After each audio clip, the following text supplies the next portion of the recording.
Bienvenidos a un episodio más de El Lugar Correcto. Mi nombre es Cintia Luna, soy la host de este espacio y para los que aún no me conocen, soy su neuropsicóloga de confianza. Aquí tú en el lugar correcto vas a poder encontrar neurociencia y psicología que se basan en la premisa de que no hay nada a lo que le tengamos que huir dentro de nosotros y que el lugar correcto siempre ha estado y siempre va a estar dentro de nosotros y que muchas veces lo único que se necesita es desarrollar una que otra herramienta y hacernos conscientes de cosas que por lo general no se nos son tan fáciles de ser conscientes. El día de hoy vamos a hablar precisamente de por qué no se nos hace tan fácil ser conscientes de algunas cosas como de otras. Vamos a hablar sobre los mecanismos de defensa y a lo mejor ya hay cierto prejuicio alrededor de los mecanismos de defensa que dictan que a lo mejor son malos y son contraproducentes para las personas. Sin embargo, en este episodio vamos a ver que no, que son mecanismos totalmente naturales que existen dentro de nuestro cerebro y que a mí me parecen maravillosos porque realmente procuran la supervivencia del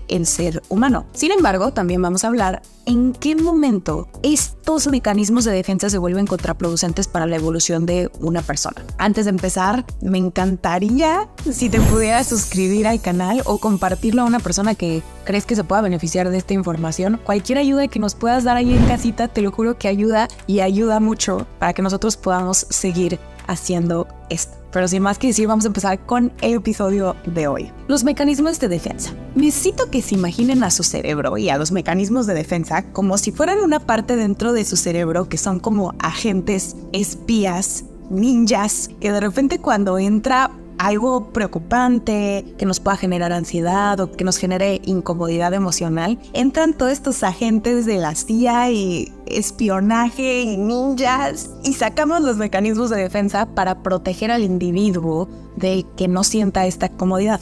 Estos mecanismos de defensa, como bien lo dice la palabra, mecanismo, te defienden. Sin embargo, muchos de estos mecanismos son inconscientes y los hacemos sin que nos demos cuenta. Nuestro cerebro es así de maravilloso, así como nuestro corazoncito late sin que nosotros le tengamos que decir late ahora, late ahora, late ahora, corazoncito. Los mecanismos de defensa también se activan sin que nosotros le tengamos que decir porque realmente nuestro cerebro es una máquina preciosa que funciona de manera muy eficiente y si algo quiere es mantenernos a salvo para poder sobrevivir. Sin embargo, los mecanismos de defensa, ¿dónde se encuentran dentro del mapa de lo que representa la mente humana? Para localizarlos dentro de nuestra psique, vamos a empezar a hablar sobre las teorías de estructura de la mente humana. Freud, por ahí de los 1900, realmente describe y saca este modelo que se le conoce como el modelo topográfico. Si no lo han visto aún, pueden ir a mi Instagram rapidísimo en @el.lugarcorrecto. Ahí tenemos una imagen preciosísima del iceberg que describe Freud sobre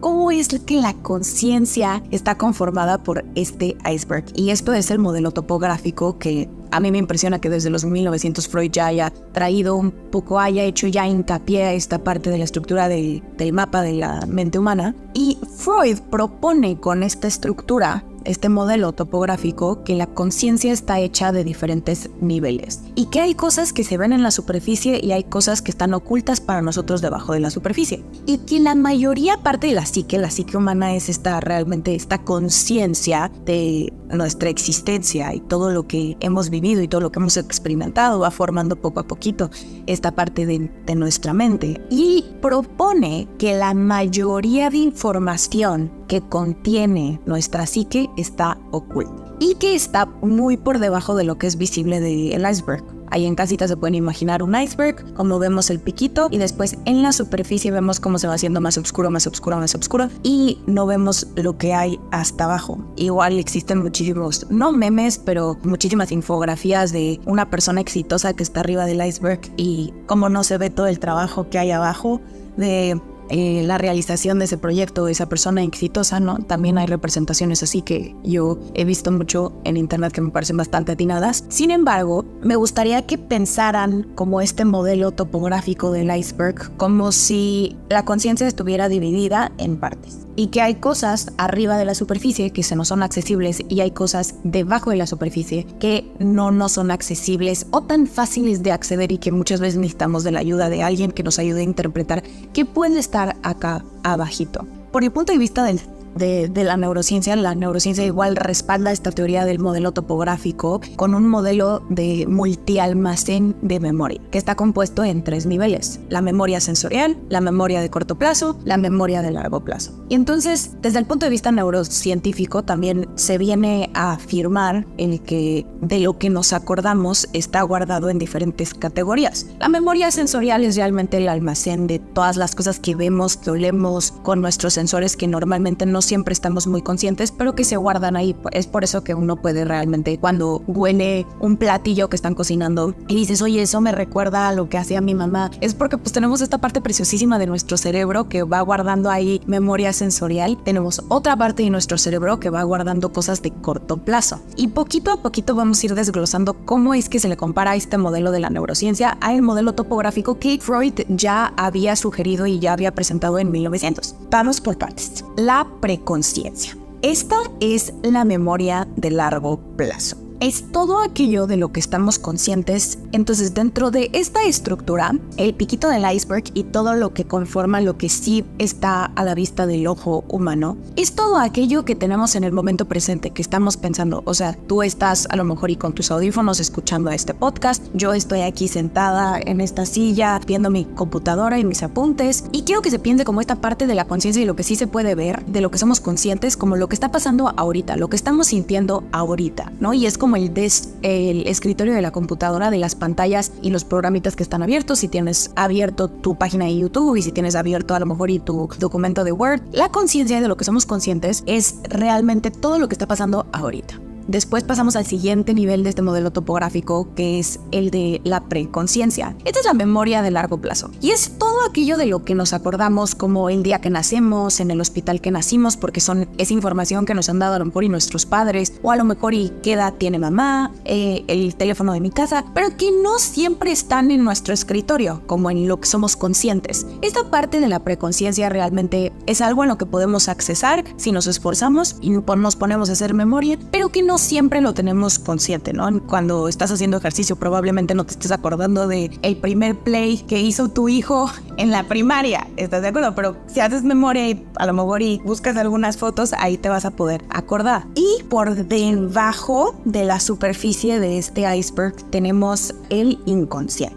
Dentro del inconsciente es un lugar súper profundo, súper oscuro, y lo que nos quiere decir Freud es que la mayor parte de la psique humana realmente está en la parte inconsciente, es la parte más grande, está por debajo de nuestra conciencia. Y por lo general no podemos explorar esta parte de nuestra mente si no es que tenemos ayuda de un profesional de la salud mental que más o menos nos pueda guiar por, a ver, esta persona se está comportando de tal manera. ¿Quién nos quiere realmente decir de su inconsciente y de sus verdaderos deseos? Todo lo que está dentro del subconsciente es algo de lo que estamos 0% conscientes, pero que sin embargo influencian todas nuestras decisiones, nuestros pensamientos, nuestras acciones. Es muchas veces por lo cual a veces nos damos cuenta es que yo no sé por qué me maltrato tanto si estoy diciendo afirmaciones positivas todo el tiempo de soy hermosa, soy bella, me cuido, me amo, y sin embargo inconscientemente de distintas formas, indirectas o directas, yo me maltrato. Y es porque la mayoría de la información de la psique humana está dentro de esta parte inconsciente a la que no podemos realmente accesar tan fácilmente. El inconsciente tiene 2 motivadores súper principales. El primero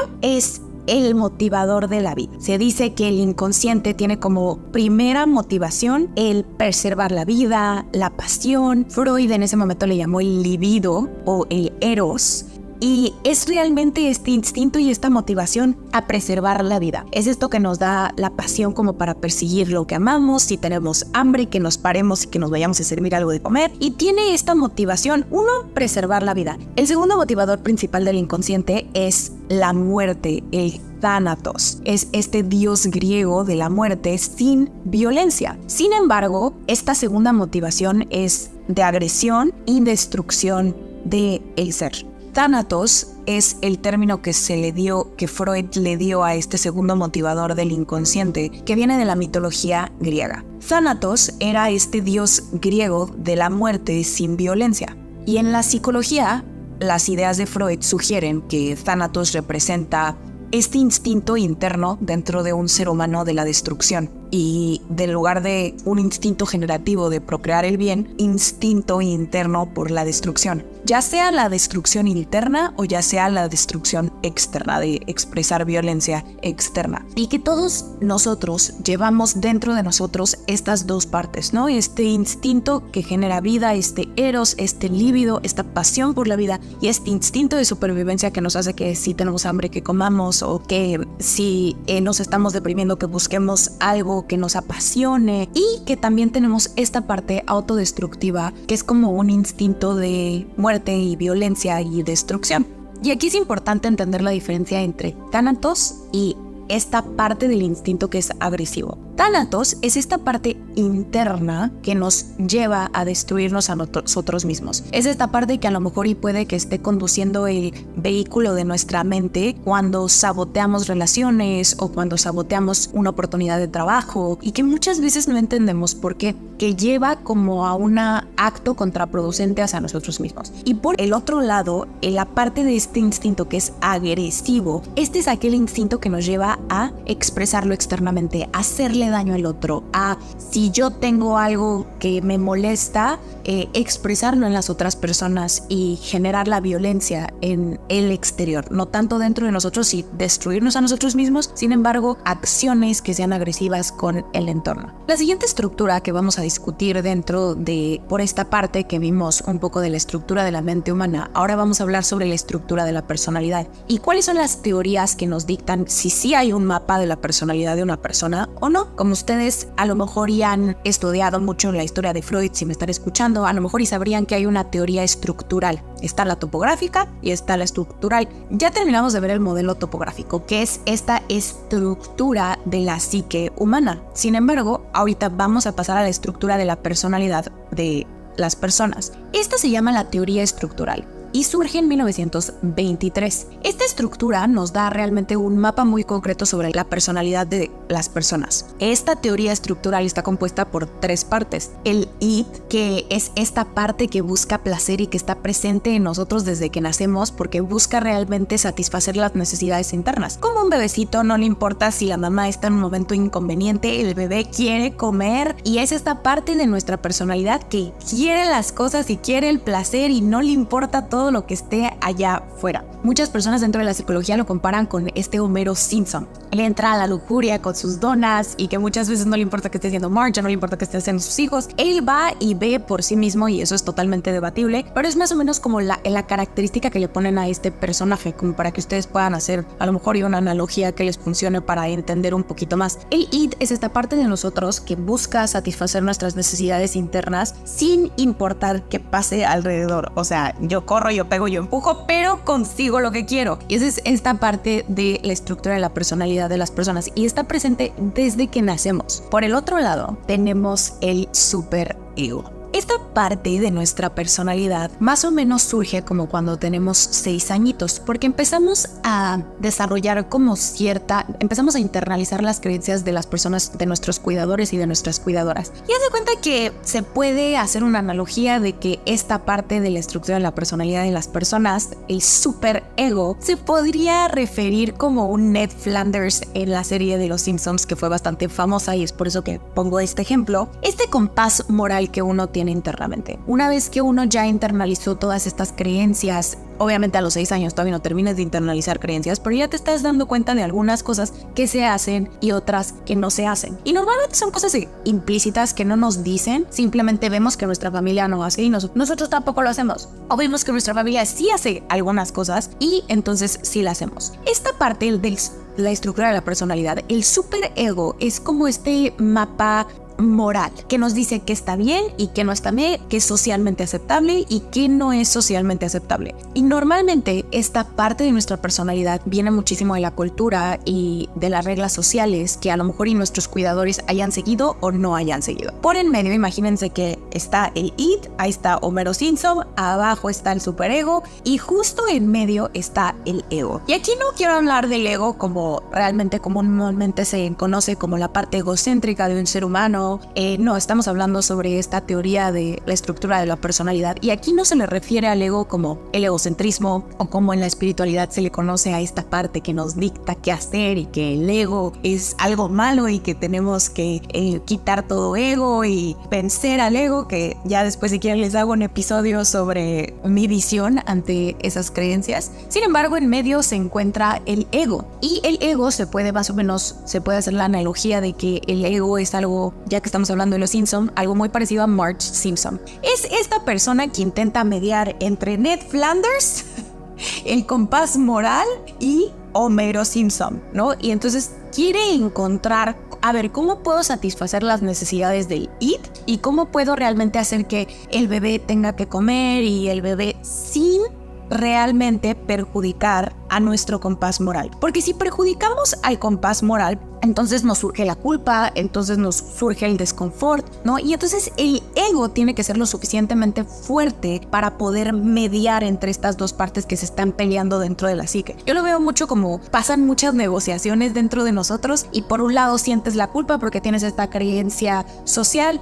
pero por otro lado sí quieres hacer lo que quieres hacer y entonces existe una negociación interna y una pelea interna que solo es capaz de resolverse de una manera armoniosa, por así decirlo, si tenemos un ego lo suficientemente fuerte. Esta parte de nuestra personalidad tiene que estar bien equipada y tiene que realmente ser muchísimo más fuerte que las dos partes para no dejar que una nos lleve el placer de calle y diga, pues vamos a hacer todas las cosas y si yo me quiero hacer pipí en esta parte del súper solo porque tengo ganas de hacer pipí, me hago aquí pipí y ya no pasa nada, no me importa que todos los demás tengan que oler. O por la parte de Ned Flanders, no lo voy a hacer porque me voy a sentir muy culpable, entonces no voy a lo mejor y escribirle al niño que me gusta porque mis papás dicen que tener novio es malo. O sea, este es un ejemplo, no, mis papás nunca me han dicho eso, estoy tratando de dar un ejemplo para que ustedes se puedan relacionar con estas partes de la personalidad y que uno, no dejamos que el id rija todo nuestro comportamiento y que tampoco dejemos que el superego rija todo lo que hacemos y lo que no hacemos y que todo el tiempo nos esté latigando, que no cumplamos con nuestros deseos, estos instintos de placer que tenemos. Entonces el ego literalmente se encarga de eso, se encarga de decir, a ver, a la parte del id que se quiera hacer pipí ahí enfrente de todos, meterle un poquito al superego y decir, a ver, todos estamos aquí presentes, mejor aguántate tantito, ya que lleguemos al baño, si puedes aguantarte, a lo mejor ya está, emplea unas estrategias para distraer un poquito a esta parte de nosotros que se quiere hacer pipí.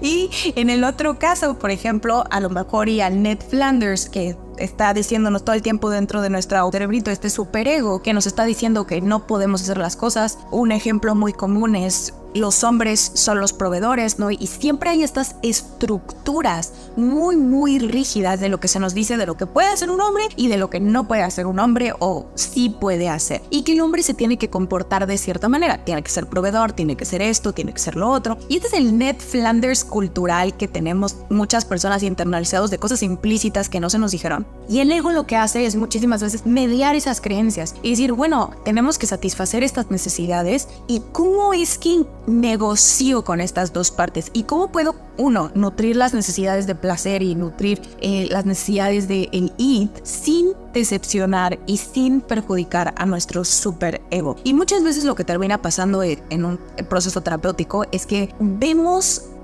los deseos realmente genuinos de una persona a través del estudio de su subconsciente. Es por eso que siempre se necesita un terapeuta objetivo y lo suficientemente bueno. Yo soy fiel creyente de que si tú no estás a gusto con el terapeuta y sientes que no avanzas, a lo mejor y que sí, tú cambies, porque cuesta mucho trabajo encontrar a alguien que tenga la empatía suficiente, el carácter suficiente y que encima sea compatible con nosotros como pacientes y como terapeuta y esta relación de terapeuta. Si tú no estás a gusto, yo siempre he sido de mejor cambia de terapeuta y ya si crees que no te está sirviendo y que sí, querías estar con la otra, a lo mejor y te aceptan, a lo mejor y ya no, a lo mejor y le picas su herida de rechazo. Pero que muchas veces la labor de esta terapeuta o la labor del terapeuta es ver cuáles son los deseos genuinos que se encuentran en el inconsciente. ¿Para qué? Para poder ir modificando estas creencias que se internalizaron en nuestro superego de lo que está bien y de lo que está mal, y poco a poquito, y esto es un trabajo muy laborioso porque no es como que de repente el terapeuta ya pueda tener un mapa de,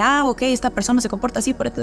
No, toma muchísimo tiempo de conocer una persona y estar en contacto con lo que dice, sus sueños, y es esta parte psicoanalítica que el terapeuta es responsable por hacer de la interpretación de lo que puede estar debajo del subconsciente. Entonces, la teoría estructural está por debajo de la teoría topográfica. Es decir, el inconsciente es el id, es lo que está hasta abajo, y son estos placeres y estos instintos que tenemos, ¿no? Mientras que el preconsciente es conducido por el superego, es lo que nos está diciendo todo el tiempo, pues sí tienes estos placeres, pero no, moralmente esto no está bien, ¿no? Y la parte consciente es el ego. Quiero que entiendan al ego como esta parte de nuestra personalidad que nos ayuda a estar en contacto con la realidad, y nosotros poco a poquito ir mediando, a ver, qué sí está pasando, qué no está pasando, y es esta parte de nosotros que nos está protegiendo para no caer en que una parte de nuestra personalidad nos lleve de calle, ya sea nuestro instinto por placer o nuestro compás de moralidad, y es este que está mediando. Entonces nuestro ego realmente desarrolla muchísimos mecanismos para protegernos, y así es donde nos echamos ya el clavadazo a nuestro tema, que para que el ego pueda estar lo suficientemente fuerte para poder negociar y mediar entre estas otras dos partes de nuestra personalidad, necesita una cajita de herramientas y mecanismos. Y estos herramientas y mecanismos, ¿qué son? Los mecanismos de defensa. Entonces vamos a distorsionar la realidad. Por el segundo lado, niega la realidad. Entonces es, o cambiamos y modificamos un poco la realidad para que la persona genuinamente piense que las cosas son diferentes, o de una vez por todas simplemente la negamos. Estos mecanismos de defensa distorsionan lo que una persona piensa, cómo actúa, lo que siente, lo que está recibiendo, lo que está percibiendo, y esto lo hace de tal manera que la persona no se dé cuenta que lo está haciendo. O sea, no es un proceso consciente. En la siguiente parte del episodio vamos a hablar sobre los mecanismos de defensas más comunes, y aunque no son todos, porque realmente ya han encontrado muchísimos más, aquí vamos a hablar sobre los más fáciles de detectar.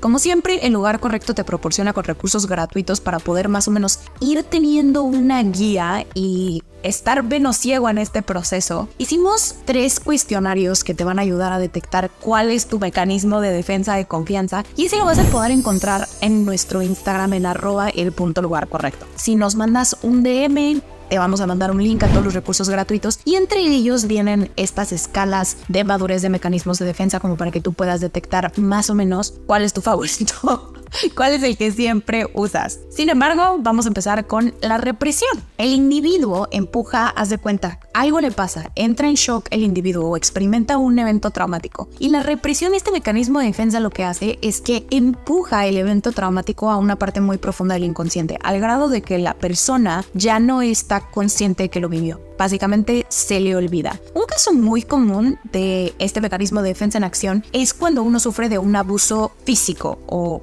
una violencia física. Ya sea que si eres el abusador o que si eres la víctima, normalmente vemos la represión en acción. ¿Por qué? La víctima como que no puede lidiar con el shock de haber sufrido lo que acaba de sufrir, entonces empuja la experiencia a tal grado de que se le olvida. Y muchas veces tenemos eventos traumáticos que nos pasaron que se reprimieron como mecanismo de defensa, que sí influyen mucho en cómo nos comportamos, pero que sin embargo ya se nos olvidaron. Ni siquiera estamos conscientes de que esto nos pasó y de que percibimos las cosas de esa manera. Algo que en un momento vivimos como muy traumático puede que lo hayamos empujado a tal grado de que se nos olvidó. Y por culpa del abusador, también puede que el mecanismo de defensa de la represión se vea en acción, ya que puede ser tanto el grado de culpa y tanto el grado de vergüenza que puede sentir un abusador por haber hecho lo que hizo, que reprime las experiencias. Y eso nunca pasó. Eso nunca pasó, y te lo juro que la persona jura y perjura que nunca pasó, y dentro de su memoria y dentro de su mente es algo que no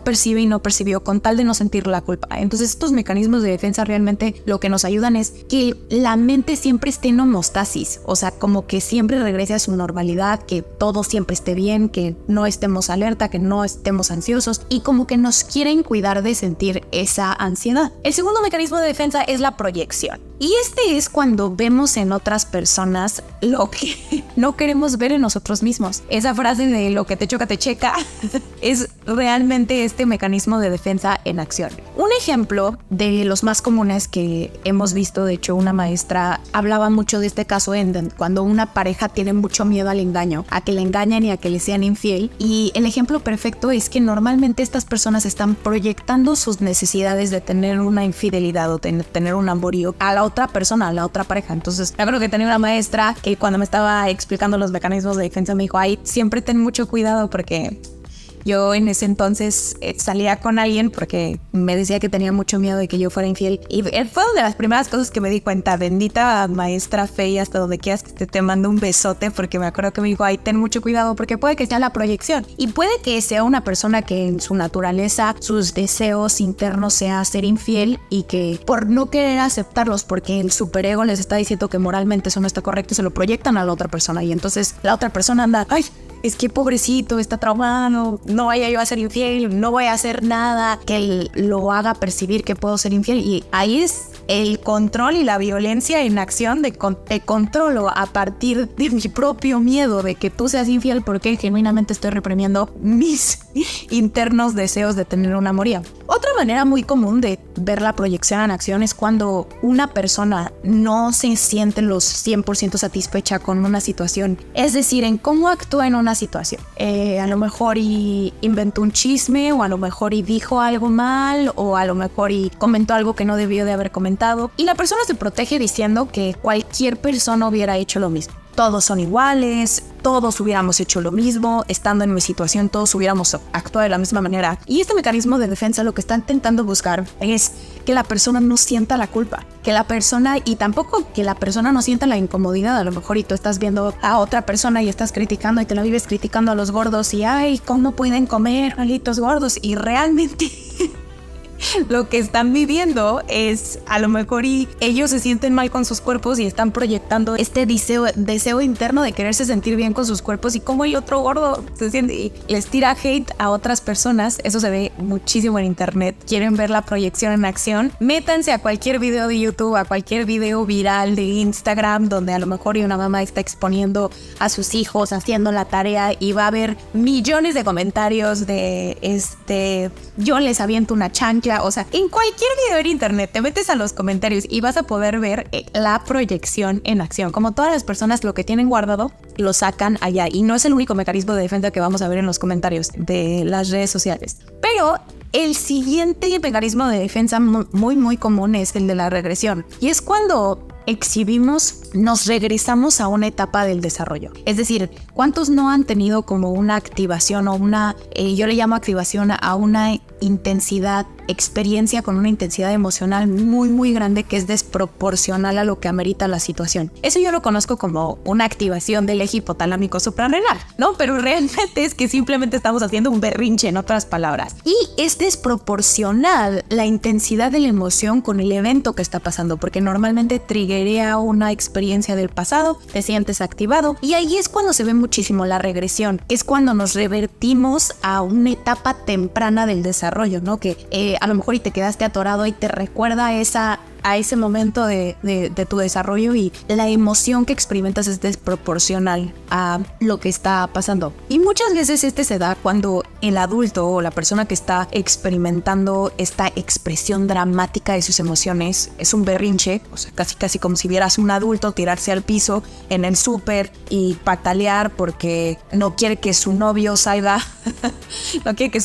con sus amigos porque le vaya a ser infiel, y te pones todo loco y reaccionas de esta manera muy infantil. Normalmente es porque no quieren cargar con la responsabilidad y se esconden. Muchas veces es como atrás de mi emoción y voy a hacer un berrinche y hago berrinche. Y muchas veces la regresión es porque los niños se quedaron en una etapa de madurez emocional y hasta ahí llegó, y experimentan el regresarse a esa etapa. Cualquier evento en el entorno los puede, a lo mejor, y les puede triggerear el regreso a esa etapa, y con tal de que ellos no tomen responsabilidad, mejor se esconden dentro de la intensidad de sus emociones y hace cuenta que se comportan como niños chiquitos que los vayan a castigar sus papás, o que le están haciendo un berrinche a sus papás para que le den lo que quiere. El siguiente es la negación. La mira, date cuenta. amiga, date cuenta, y la amiga, no, te lo juro que me ama. Este es cuando pensamos que lo que está pasando no existe. Y es uno de mis favoritos porque realmente también es difícil de verlo en acción. O sea, creo que sí necesitas de otra persona que te diga, oye, creo que estás en negación, porque la persona está jurando que eso no pasó y eso no existe. Esto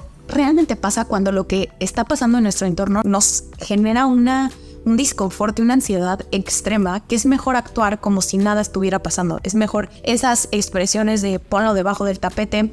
Muchas veces es la regresión, la negación en acción, porque es muy incómodo muchas veces ver una traición, ver una infidelidad, un robo, a lo mejor dentro de la familia alguien le robó algo a alguien. Por ejemplo, el negarte a aceptar que el amor dentro de una relación ya se acabó y estás ahí aferrado ahí como si tú fuera toro de feria mecánico y estás, no ves algo, pónganle en 10, pero no voy a dejar ir. Y la negación realmente entra en curso con tal de que la persona no sienta el desconfort de que algo ya se fue, algo ya se rompió.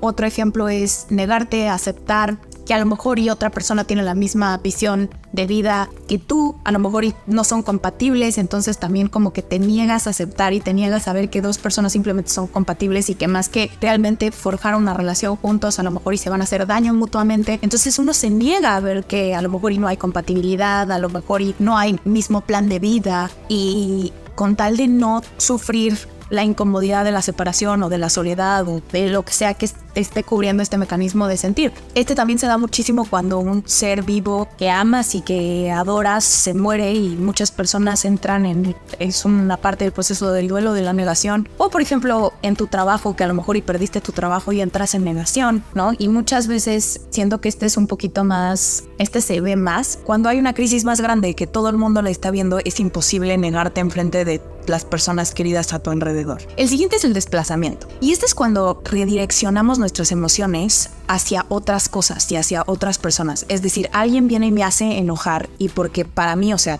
a lo mejor y llega un hombre de 2 metros y a mí me hace enojar, y pues yo como mujer de 1,67 metros, pues no me puedo poner al tú por tú porque me golpea. Entonces para mí este objeto es muy, muy amenazante, y es lo que hay un síndrome dentro de la psicología que se le conoce como Kick the Cat Syndrome. En español sería patea al gato, el síndrome de patea al gato, y es cuando redirigimos el enojo que sentimos o redirigimos las emociones que sentimos a blancos que son menos amenazantes. Si yo me pongo a patear a un gato porque el de 2 metros me hace sentir enojada y le quise yo pegar y como no pude, entonces voy y me desquito con el gato. Y realmente esto es porque sacamos nuestras emociones con personas que nos aparenten ser menos amenazantes. Muchas veces en un pleito es, pues a lo mejor y un hombre que me ve vulnerable sola me va a hablar de cierta manera, a que si de repente está mi papá al lado o están mis hermanos al lado, a lo mejor y no me hablan tú por tú porque hay alguien que se le puede poner a la altura. Y el desplazamiento realmente se puede ver en acción en muchísima violencia del mundo. Un ejemplo, un estudio que leí hace poquito, es que durante la temporada de fútbol europea suben los casos de violencia doméstica. Ahí podemos ver el desplazamiento en acción, en donde sí hay una correlación entre siempre que las personas ven fútbol, no siempre, una correlación bastante alta de que las temporadas altas de fútbol sí están relacionadas con las temporadas altas de reportes de violencia doméstica, ¿no? Y este puede ser el caso del desplazamiento en acción, porque las personas que son súper fanáticas desplazan su frustración de que el equipo no haya ganado, a lo mejor y en sus esposas, o a lo mejor en sus animales, a lo mejor en sus hijos, o muchas veces en los países en los que un país está muy enojado con su gobierno y la sociedad de un lugar está muy muy molesto con el gobierno y no lo pueden sacar en contra del gobierno porque los oprimen o los callan o los meten a la cárcel. Probablemente desplacen sus sentimientos de frustración a grupos religiosos o a un grupo de personas o hasta en sus mismos hijos, ¿no? De que se vuelve como un círculo vicioso de desplazamiento en el que estoy enojado por otra cosa y lo saco con los hijos o lo saco con mi pareja. Las redes sociales también, otro ejemplo como el que vimos de ahí de la proyección. Aquí también el desplazamiento es que sí se pueden encontrar muchas de millones de personas frustradas con sus vidas que desplazan la frustración que sienten con sus vidas hacia otras personas y las ponen en los comentarios. No hay más que analizar tantitito, no se necesita uno ser psicóloga para analizar. Me acuerdo del meme que le hicieron a Bárbara de Regil de que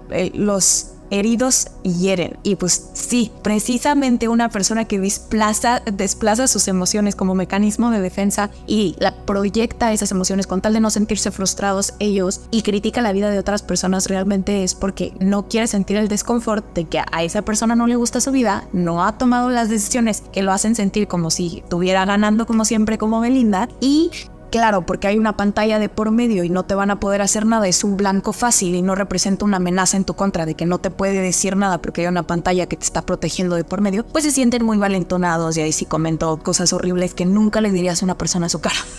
Nunca, porque probablemente te puedas meter en un pleito grande y puedas salir herido. El siguiente es la compensación. Y esto es cuando una persona desarrolla una habilidad para compensar otras habilidades que a lo mejor y son un poco frágiles. Esa persona que a lo mejor y no es tan guapo, pero es súper chistoso y se avienta un stand-up comedy, así un show de stand-up y se vuelve súper chistoso para compensar el hecho de que él no se siente guapo. Vamos, no estoy diciendo si es atractivo o no. Muchas veces estas personas se perciben a sí mismas como si no lo fueran y que tienen que compensar de otra manera. Otro ejemplo es cuando las personas quieren ser muy exitosas como para a lo mejor y compensar el hecho de que no son tan inteligentes, entonces quieren hacer dinero y entonces para compensar el hecho de que ellos se perciben como siempre tontitos o alguien siempre les dijo que eran tontos y entonces empiezan a compensar con diferentes habilidades. Yo en lo personal me acuerdo que yo me sentía súper mal porque nunca fui una niña brillante en la escuela, la verdad, a secreto de nadie, y siempre lo quise compensar con el deporte porque me gustaba mucho hacer ejercicio. Entonces yo compensaba pero es que soy buenísima en el ejercicio, entonces la escuela no importa tanto. Ya después me enteré que sí importa. Y sí necesitas maestría y doctorado. Estamos dentro de un sistema, tenemos que todos aprender a cooperar. No significa que la persona tenga la deficiencia per se, pero que la persona se está percibiendo como si tuviera esa deficiencia y que tiene que compensar esas características con habilidades un poquito más fuertes para compensar esas frágiles. El siguiente mecanismo de defensa, este es muy común y es la formación de reacción. Y es cuando una persona adopta creencias que son completamente contrarias a sus deseos genuinos. Un ejemplo sería una persona que ha tenido muy mala suerte en el amor y la han maltratado mucho o lo han maltratado mucho o siempre lo rechazan o dentro de su perspectiva nadie lo quiere, nadie la quiere. Adopta la creencia de no quiero novio, no quiero novia, a mí me encanta mi soltería, yo de todas formas ni quería eso, al cabo que ni quería, a mí también me pasó. Cuando salgo de la preparatoria me acuerdo que como yo había sufrido mucho maltrato escolar, diría, porque pues no era brillante en la escuela y también los maestros que tenía no eran pedagogos estrella, no eran personas aptas para poder lidiar con el desarrollo cognitivo de un adolescente, pues obviamente pues yo terminé muy herida del sistema escolar de pues es que me han maltratado mucho y de tonta no me bajan. Me acuerdo que había un maestro que me decía güera y me decía que yo era la güera del salón y pues obviamente ahí yo formé una reacción y este mecanismo de defensa se vio en acción en el hecho de que entonces ya no quiero ir a la escuela, es un sistema. Y ahí ves a todas las personas diciendo es que maldito sistema y todos es una jerarquía y es una creencia y haces esta formación de reacción de que entonces yo ya no quiero eso. No, y es que todos los borregos que van a la universidad y sacan su diploma, etcétera, no lo vayan a sacar de contexto, fue el pasado y una reacción, una formación de reacción del pasado, que con el tiempo me di cuenta que no era más que un mecanismo de defensa porque yo me sentía inferior y yo me sentía como si no merecía ser buena en la escuela, como si no pudiera, y como eso no estaba dentro de mis habilidades, pues mejor ya no quiero nada, ya no quiero eso. Algo realmente muy feo. Otro ejemplo es la homofobia, ¿no? Una persona que tiene mucho miedo, o sea, porque homofobia viene de tenerle miedo a las personas que tienen una orientación sexual diferente, ¿no? A los lesbianos, a los gays. Y que muchas de estas personas realmente no son homofóbicas como tal, porque a lo mejor ya hay deseos internos de personas que genuinamente sienten que no pueden expresar a lo mejor su orientación sexual diferente porque qué van a decir mis papás, porque todos me van a ver mal, etcétera. El siguiente es la racionalización. Y estos son pensamientos que dan explicaciones falsas para justificar el comportamiento de alguien. Muchos de estos, un ejemplo es, iba a ser futbolista pero me fregué la rodilla. Todas esas personas que juraban que iban a ser atletas profesionales pero que se fregaron la rodilla, entonces que por eso no. Perdí una carrera porque me caí en el camino o porque no pude entrenar, porque esto pasó. Y justifican el hecho de que no alcanzaron la meta con explicaciones que son muy falsas. Por ejemplo, a lo mejor y yo en ese momento, utilicemos el ejemplo de la escuela, de que yo decía, es que son los maestros. Y por un lado, hasta cierto punto, los maestros no eran los pedagogos estrella, pero yo tampoco ayudaba. Yo no estaba durmiendo muy bien, yo no estaba comiendo muy bien, yo no me podía concentrar, me costaba mucho trabajo concentrarme. Era un idioma que no era el mío, en el idioma alemán, y hay muchos otros factores que obviamente ahorita ya como adulto ya entiendo, pero que sin embargo de los cuales algunos sí era responsable. Y muchas de las situaciones yo me la pasaba en mi celular o viendo películas, quedándome hasta tarde despierta, y que realmente era porque a lo mejor en algún punto no estudié lo suficiente, y que también como adolescente no tienes la conciencia, pero sí, que razón por la cual me iba tan mal en la escuela era pues porque yo no me esforzaba tanto, no era una niña brillante. Y esto realmente, esta racionalización ocurre para proteger al desconfort de que no hiciste lo que debiste de haber hecho, para no admitir eso no era mi prioridad en ese momento, o para no tomar responsabilidad y este desconfort que se nos genera de debí de haber hecho las cosas a lo mejor mejores, que únicamente está ahí para el futuro, para que después elijamos mejor, que podamos ver en retrospectiva, que nos los llevemos desde un lugar de para la próxima se hace diferente y ahora sí me voy a poner a chambear en la escuela porque amo la neurociencia. Ahí sí me di cuenta que yo llegué ahí y a mí no me costaba trabajo porque amaba lo que hacía y amaba lo que estaba estudiando, ¿no? Y para el futuro es algo que sí tengo en mente, de que si uno quiere el título, uno se tiene que esforzar. La otra es la intelectualización. Y este es cuando uno se enfoca en las cosas racionales para no tener que lidiar con las emociones. Cuando alguien a lo mejor en un funeral está enfocada a lo mejor y alguien acaba de perder un ser querido. En lugar de estar enfocada con llorar, que ahí tienes todo el apoyo emocional alrededor tuyo, lo que puede llegar a pasar es que realmente te enfocas mucho en las cosas racionales. No, pues que tengo que contratar a esta persona y las flores, quién va a llevar las flores. Y la persona, con tal de no sentir estas emociones tan duras que se te están activando, lo que uno hace es que se enfoca en las cosas racionales. Y esto es bastante peligroso porque como ustedes pueden ver, en el funeral tienes todo este apoyo emocional para que las personas te sostengan. Y ahí es en donde a lo mejor una persona debería de atreverse a sentir. Obviamente depende mucho de cada persona y cada cerebrito es diferente, pero ahí que están todas las personas, uno debería a lo mejor ir de atreverse tantito a sentir esas emociones como para poder sostenerse y que se sostenga, que las otras personas te sostengan. Para eso está la comunidad, para eso están esas redes de apoyo. Y puede que cuando de repente ya pase esta intelectualización y ya pase este mecanismo de defensa, tú te sientas ahora solo e incomprendido, como si nadie está ahí, porque muchas veces estas emociones se experimentan hasta años después, meses, pueden ser semanas, y que cuando ya pasó, pues la gente ya lo superó y ya está en otra cosa y ya no siente que te duele porque te vio muy bien durante todo el proceso. Entonces, si ustedes tienen a alguien que está pasando por un duelo, pregúntenle hasta un año después, hasta 2 años después, si está bien, si necesita algo, si necesita apoyo, que siempre los busquen.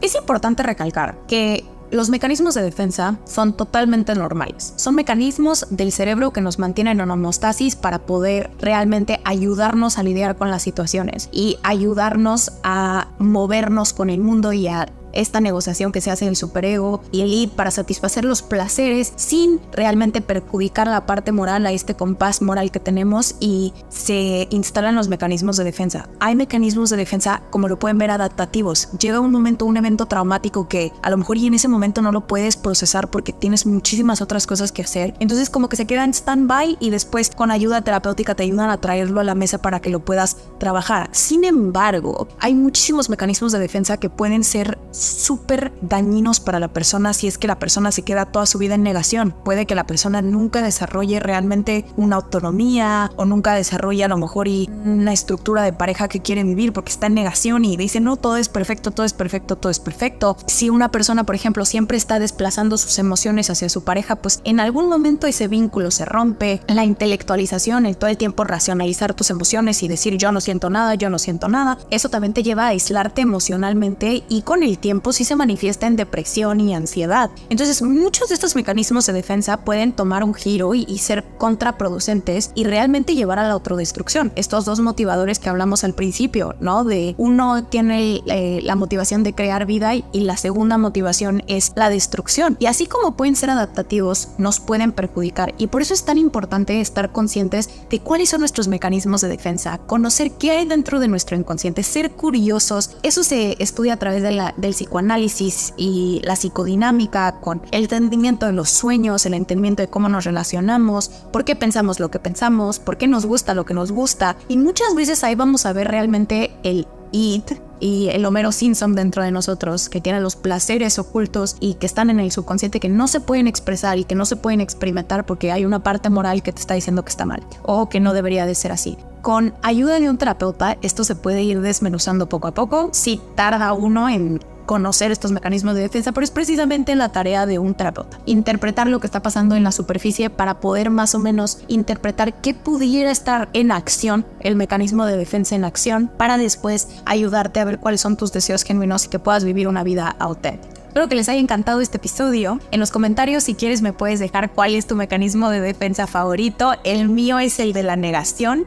La negación de que mi futuro depende de mí. Muchas veces, a veces no quiero ser adulto, pero ya cada vez me veo más ridícula diciendo que no soy adulto. Sin embargo, no hay nada de malo en decir, uy, yo tengo o yo hago mucho de esto. Es simplemente identificarlo y que también uno vaya un poco sin cuidado de saber que somos seres humanos, que todos estamos locos y que solo es cuestión de hacernos conscientes de esa locura para que esa locura no nos posee y vayamos haciendo daño, vayamos desplazando emociones y vayamos culpando a los demás sobre cosas que realmente nosotros nos tenemos que hacer responsables. Sin más que decir, nos vemos el próximo domingo y te mando un abrazo allá en casita.